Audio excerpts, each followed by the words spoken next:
नमस्कार साथियों, आज दिनांक 8 मई 2024 को ग्रामीण विकास एवं पंचायती राज विभाग द्वारा नियमितीकरण हेतु स्कैनिंग का आदेश जारी किया है।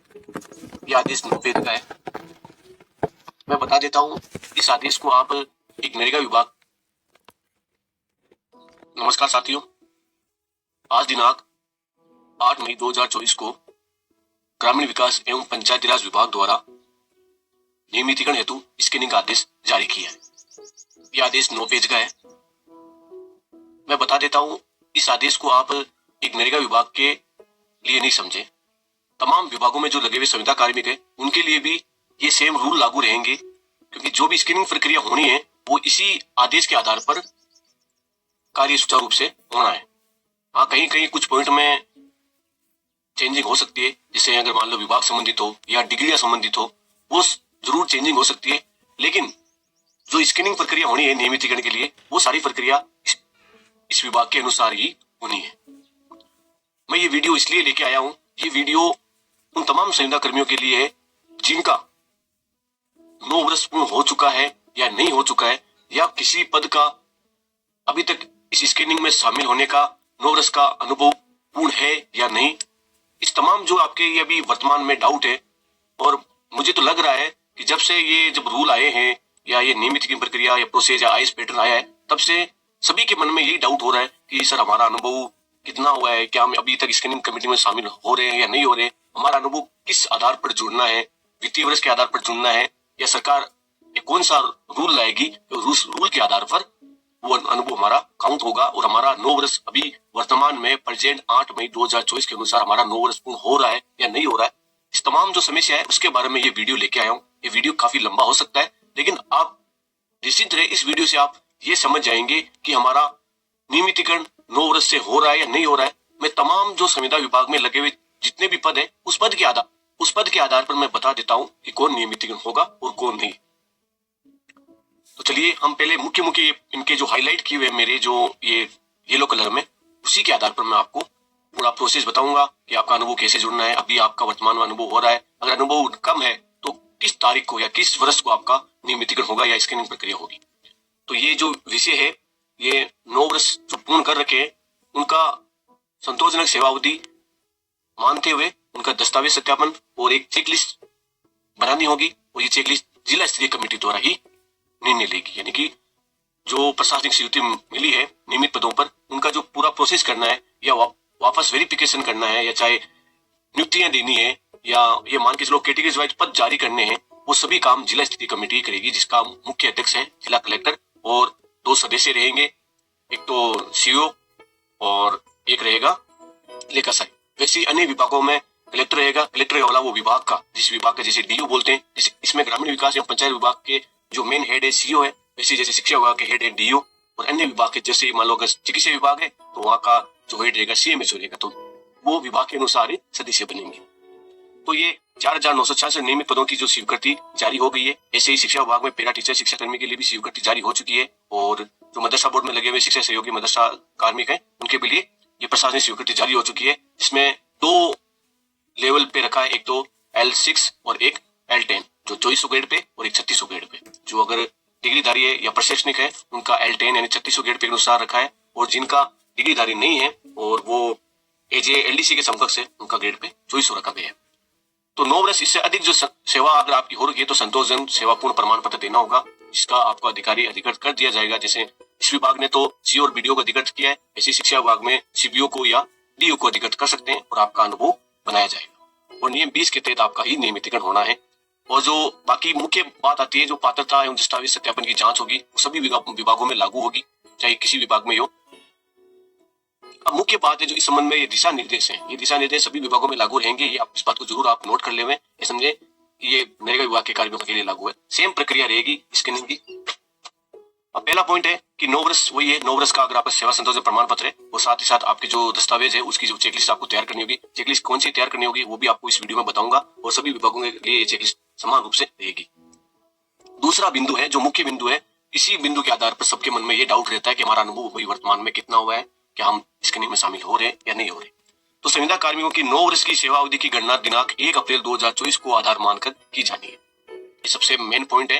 और हर विभाग का जो अगर आदेश आएगा तो उसमें सेवा अवधि की गणना दिनांक दर्शाई जाएगी। इस बात का आप ध्यान रखें। आप ये ना समझे कि हमारा अनुभव वित्तीय वर्ष के आधार पर जुड़ेगा। आई बात समझ में? सेवा अवधि की गणना दिनांक दर्शाई गई होगी। आपने कभी ये भी देखा होगा कि जब बेरोजगार कोई आती है या कोई वैकेंसी आती है, उसमें जब कोई फॉर्म भरा जाता है तो ये आयु की गणना दिनांक होती है। ध्यान रखने की बात है, आयु की गणना दिनांक होती है। सेम टू सेम वैसा ही ये सेवा अवधि की गणना दिनांक रखी है। आप ये ना माने कि वित्तीय वर्ष से हमारा अनुभव काउंट होगा, इस बात को आप भूल जाइए। सेवा अवधि गणना दिनांक से ही आपका अनुभव काउंट होगा। हाँ, अब कौन सा विभाग कौन सा गणना दिनांक रखती है वो आगे आपको आदेश के आधार पर ही काउंट करना होगा सेवा को। तो अब मैं बता देता हूं, ये 1 अप्रैल 2024 सेवा गणना दिनांक रखी है। तो ये बात आप निश्चित हो जाइए, जो ये नरेगा विभाग में लगे तमाम कार्मिक है, इनका अनुभव वैसे भी हो चुका है। अगर आप आईएएस पैटर्न से हट के बात करें, आईएएस पैटर्न ना लगाएं, फिर भी इनका अनुभव करीब 15-16 साल हो रखा है, क्योंकि इनका जो नियुक्ति दिनांक है 2007-8 से है, वो निरंतरता है। इस बात का भी ध्यान रखें, निरंतरता शब्द आगे भी इस आदेश में आएगा और आपके विभाग में भी अगर आदेश आएगा तो निरंतर शब्द दर्शाया जाएगा। ध्यान रखने की बात है। मैं निरंतर शब्द इसलिए बात कर रहा हूँ कि शिक्षा विभाग में एक ऐसा पद है जिसमें पहले विद्यार्थी मित्र पद पे थे, फिर उन्हें हटा दिया गया और करीब 2, 2.5, 3 साल का गैप रख के फिर ग्राम पंचायत सहायक पद पे ज्वाइन किया। तो ये जो ये गैप है, ये गैप का जो मुख्य मैंने आपको इतला किया है कि अगर गैप आ गया तो ये समझ लें आपका अनुभव काउंट नहीं होना है। विद्यार्थी मित्र का और ग्राम पंचायत सहायक के बीच में आपका गैप की वजह से ये पिछला अनुभव यानी विद्यार्थी मित्र अनुभव आपका काउंट नहीं होगा। और आदेश और ऑथेंटिक आधार पर ये मैं आपको बात कर रहा हूँ, नहीं कि ऐसे मौखिक रूप से आपको बता रहा हूँ। तो 1 अप्रैल 2024 को सेवा अवधि गणना दिनांक रखते हैं, तो 1 अप्रैल 15 या 15 से पहले जितने भी संविदा कार्मिक ने ज्वाइन कर रखा है उनका 9 वर्ष पूर्ण हो रहा है। इस बात का मुख्य ध्यान रखें। और ग्रामीण विकास पंचायत विभाग के अलावा शिक्षा विभाग में पैरा टीचर, शिक्षा कर्मी, अल्पसंख्यक विभाग में मदरसा शिक्षा सहयोगी या मदरसा पैरा टीचर, चिकित्सा विभाग में एनआरएचएम, एनएचएम कर्मी, ये तमाम संविदा कर्मी करीब 1999 से लेके 2007-8 के बीच तुम सभी कार्मिक लगे हुए हैं, जिनका करीब 15 से लेके 20-25 वर्ष का अनुभव हो रखा है। तो अगर उनका आईएएस पैटर्न से अगर अपन गणना करते हैं, 2022 के बाद में आईएएस पैटर्न लागू होगा, तो अगर क्योंकि आईएएस पैटर्न सिर्फ पूर्व अनुभव के लिए लागू हुआ है, जो पूर्व अनुभव यानी कि ये मान के चलो कि जिनका अगर 20 वर्ष अनुभव है या 15 वर्ष अनुभव है तो 3 का भाग देते हैं तो भी 9 वर्ष के करीब आ रहे हैं। क्योंकि जो नियमितीकरण का प्रोसेस रखा है वो पहले 5 वर्ष था संविदा नियम के अनुसार, और वो 3 वर्ष कर दिया गया है। तो 3 वर्ष का 3 गुणा 3 करते 9 वर्ष, तो 9 वर्ष का अनुभव सभी विभागों के संविदा कर्मी का हो रहा है, लेकिन सिवाय एक विभाग में जो सहायक पद है जिसका भी 9 वर्ष पूर्ण नहीं हो रहा है। इस बात का आप ध्यान रखें। वो पद है ग्राम पंचायत सहायक पद, क्योंकि उनका मई 17 में ज्वाइन किया था पंचायत सहायक पद पे, और फिर दिसंबर 22 में संविदा नियम में एडॉप्ट हुए थे। अब मई 17 से लेके मार्च 17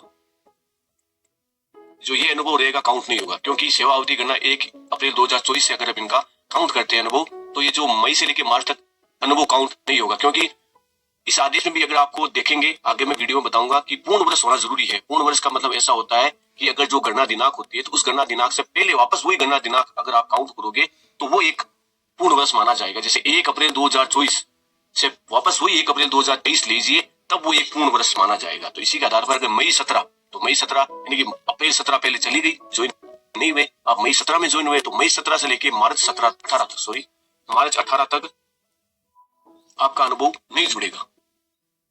हाँ, उसके बाद में 1 अप्रैल 18 से आपका अनुभव काउंट होना है, और 1 अप्रैल 19 तक आपका एक अनुभव, 20 तक 2 अनुभव, 21 तक 3 अनुभव, 22 तक 4 अनुभव, और 23 तक 5 अनुभव, और 24 तक 6 अनुभव। यानी कि 1 अप्रैल 24 तक जो अभी वर्तमान में गई है, आपका अभी तक 6 वर्ष का अनुभव हुआ है आईएएस पैटर्न को न जोड़ते हुए।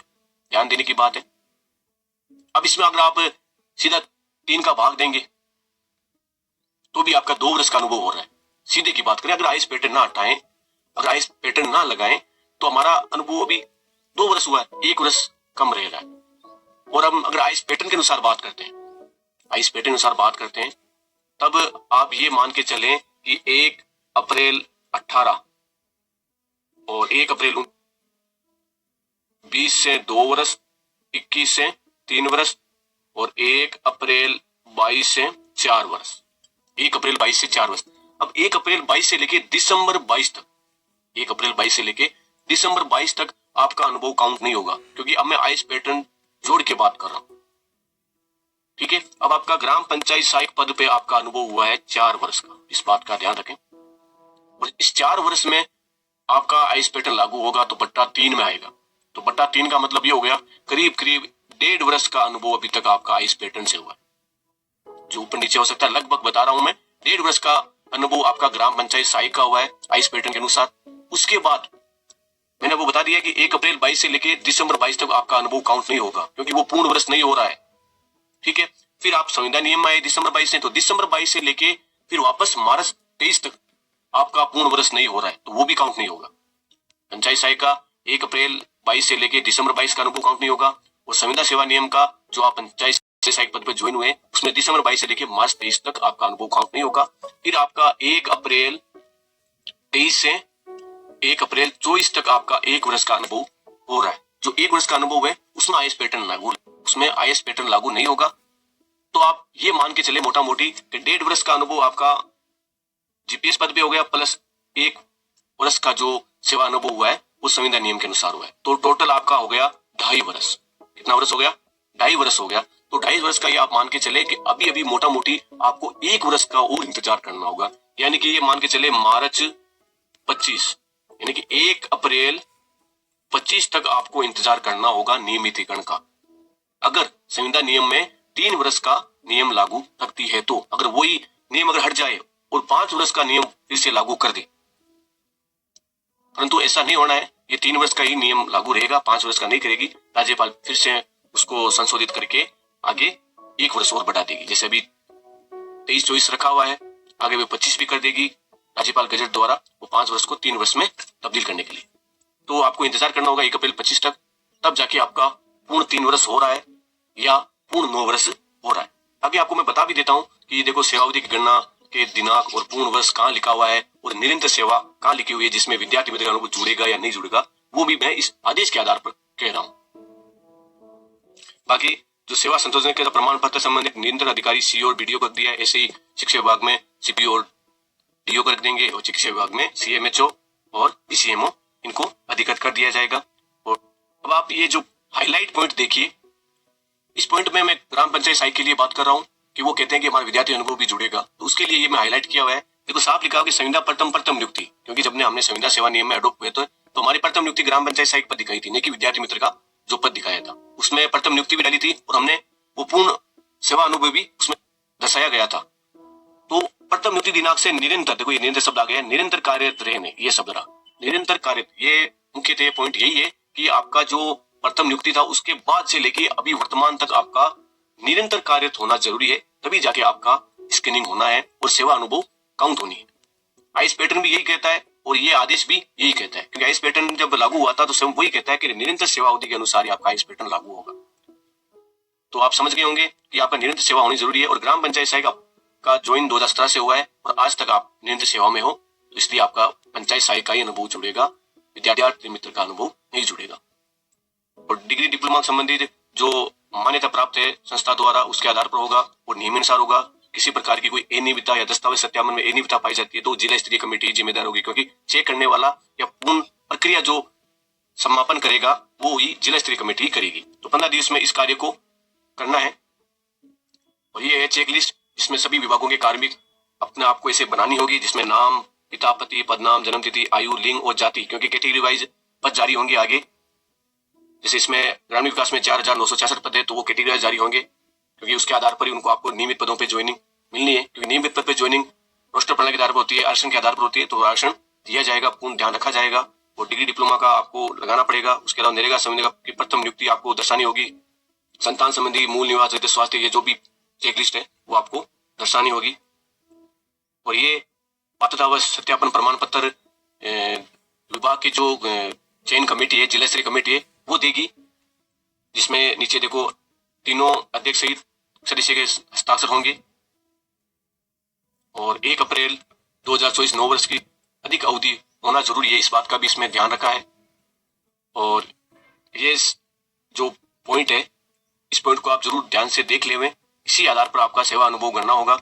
ये कार्मिक की एक जैसी सूचना है, इसमें लिखा है कि 1 अप्रैल 2024 को नरेगा योजना में संतोषजनक सेवा अवधि पूर्ण वर्षों में, देखो ये लिखा हुआ है पूर्ण वर्षों में, ये पूर्ण वर्ष में होना जरूरी है। यानी पूर्ण वर्ष तब मानी जाएगी जब अब सेवा अवधि की गणना दिनांक दर्शाई हो गई होगी। ऐसा नहीं लिखा होगा कि वित्तीय वर्ष से आपका अनुभव जुड़ेगा, क्योंकि हाँ ये मानता हूं कि 1 अप्रैल 2024 लिखा है तो अपने आप ही वित्तीय वर्ष हो गया है, लेकिन आप ऐसा नहीं समझे। मान के चलो अगर जुलाई में आदेश आ जाए और ये जो गणना दिनांक है 1 जुलाई 2024 भी रख सकती है सरकार यानी विभाग, तो वो गणना दिनांक के आधार पर ही आपका अनुभव काउंट होगा, नहीं कि वित्तीय वर्ष के आधार पर। ये भी क्लियर हो चुका है। बाकी जो ये भी एक जैसी सूचना है जिसमें कैटेगरी वाइज सूचना मांगी गई है, general, SC, ST, OBC, MBC, EWS, क्योंकि जो प्रशासनिक स्वीकृति जारी हुई है, फिर ये जो चेकलिस्ट वगैरह ये सारा दस्तावेज सत्यापन होगा 15 दिवस के अंदर। उसके बाद में आपको जब नियमित किया जाएगा तो उससे पहले जिला स्तरीय द्वारा वैकेंसी निकाली जाएगी इन पदों पर, और इन पदों के द्वारा आपका बैकवर्ड आपका नियमित पदों पे सर्जन होना है। ये सभी विभागों में संविदा कर्मी के लिए सेम ऐसा ही नियम लागू होगा, सभी के लिए जो जितना प्रोसेस है वो ऐसा ही प्रोसेस रहेगा। 3 सदस्य हैं अध्यक्ष सहित, इसमें जिला कलेक्टर मुख्य है सभी में, और मुख्य कार्यकारी अधिकारी इसलिए इसमें लिया गया क्योंकि वो नरेगा विभाग का है। अगर मान लो शिक्षा विभाग का हो तो DO होगा, और अगर चिकित्सा विभाग होगा तो CMH होगा, और परियोजना अधिकारी लेखा ये भी विभाग हुआ, जो लेखा अधिकारी है वो भी इनका सदस्य होंगे। और नरेगा विभाग में 3 कैटेगरी के पद बने हुए हैं, एक तो जिला स्तर का है, एक पंचायत समिति स्तर का, एक ग्राम पंचायत स्तर का, जिसमें जिला स्तर में देखो समन्वयक और समन्वय प्रशिक्षण पर्यवेक्षक ICC जो अधिकारी लेवल के पद हैं उनका है, और इसके अलावा पंचायत समिति पद के जिसमें लेखा सहायक है, कनिष्ठ तकनीक सहायक जिसे हम JTA या JNB कहते हैं, डाटा एंट्री ऑपरेटर है और सहायक है, ये पंचायत समिति के पद है। और ग्राम पंचायत स्तर के पद है ग्राम रोजगार सहायक पद, जो LDC के समकक्ष पद है। तो साथियों ये वीडियो था, अगर आपको वीडियो पसंद आए तो लाइक करो, चैनल को सब्सक्राइब करो। जय हिंद, जय भारत।